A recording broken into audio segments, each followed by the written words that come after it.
Hello We Are Movie Club, it's me Jenny, and this week's movie was picked out by lovely Cortnie, and I'll put a link to her here or both, and she picked out Brick this week for us to watch, and this is the first time in my movie club history that I've borrowed a DVD from my sister and I've never seen it. And my quick review is I love this film. It's not for everyone. It's a weird genre mashup because it's 100% a noir, but it's set in a high school with modern day, or at least, 2000s fashion and styles and all of that sort of thing. But the dialogue and all the characters are straight out of a noir. So it's a really weird mashup. So I think a lot of people won't like this because it's a very difficult concept to wrap your head around. The acting throughout is amazing.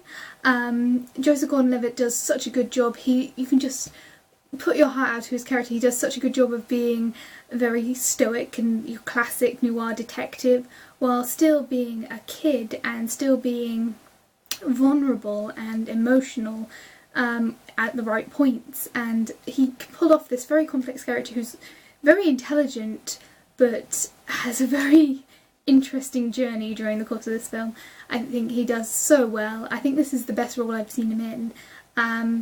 I just thought he was amazing in this. The acting throughout is just brilliant. I think Nora Zetina, I'm probably pronounced that horribly, does an amazing job as well, because there's a lot of the women in this, a lot of the characters in general, you don't really know where their gameplay is, but she is the femme fatale. You really don't know where she's going, and you don't know what side she's on, and so it's a really interesting character, and she does a great job being able to bounce between sides. The direction for this film is so well done. It's indie budget, so it's very low budget. You're not going to get any big effects, but there's some just beautiful visuals, like the hand in the water.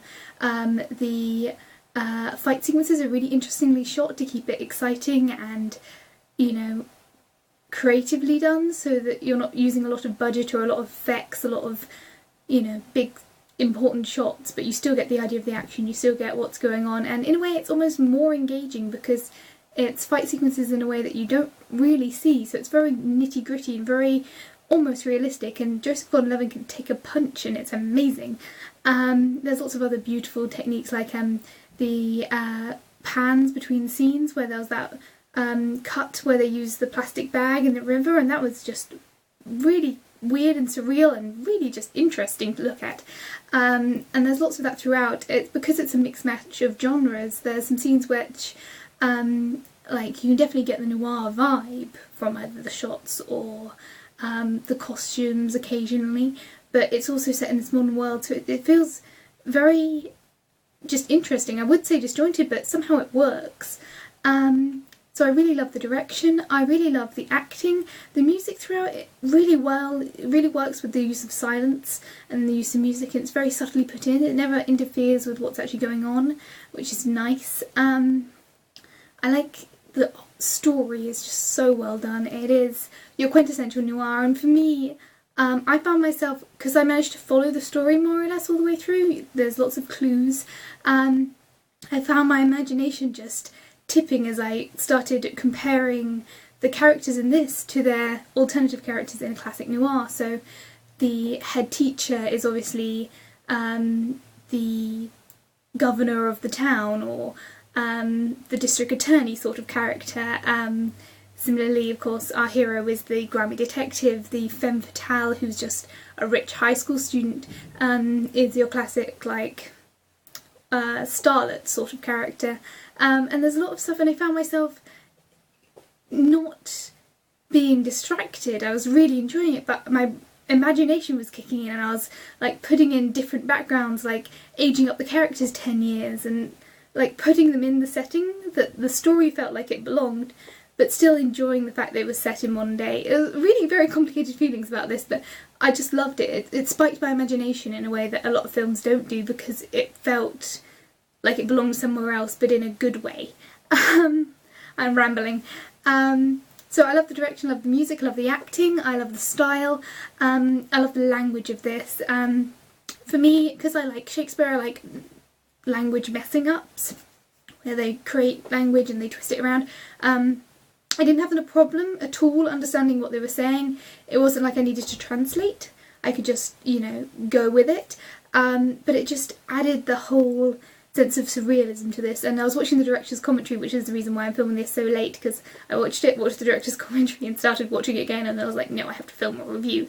And the director was saying that the reason why he chose to use the language in this slightly surreal way was so that you could really get the idea from the off that this wasn't real high school. This wasn't a real environment. This was kind of clash up. It's not meant to be overtly meta, but it is meant to be a fantasy. He said it was kind of like how Brick High School is to high school, how Gotham City is to New York. And that's a really interesting frame of mind to have in the back of your brain when you're watching this. It's not meant to be the most realistic thing. It's not meant to be how real high school children talk. You are meant to be picturing them in a different environment and enjoying the quirks of this actual environment. Overall, I found this so interesting. I'm definitely going to watch it again. I managed to follow the story from A to B, but I definitely want to go through it again, knowing exactly what's going on and see what I've missed. And that's a mark of a great film in my opinion. It's not for everyone. I think a lot of people won't enjoy this film. I thought it was amazing. I thought the casting was brilliant, the acting was brilliant, everything in this film was so well done for an indie film. And considering they made it on such a small budget, it's just gorgeous to look at. Thank you so much for this pick, Courtney. You are awesome. And I think I'm nearly up to date. I've just got Grace's video to go, and then I'm up to date on everyone's videos. Yay! I'm not so disorganised. And I will hopefully see you tomorrow. Bye guys.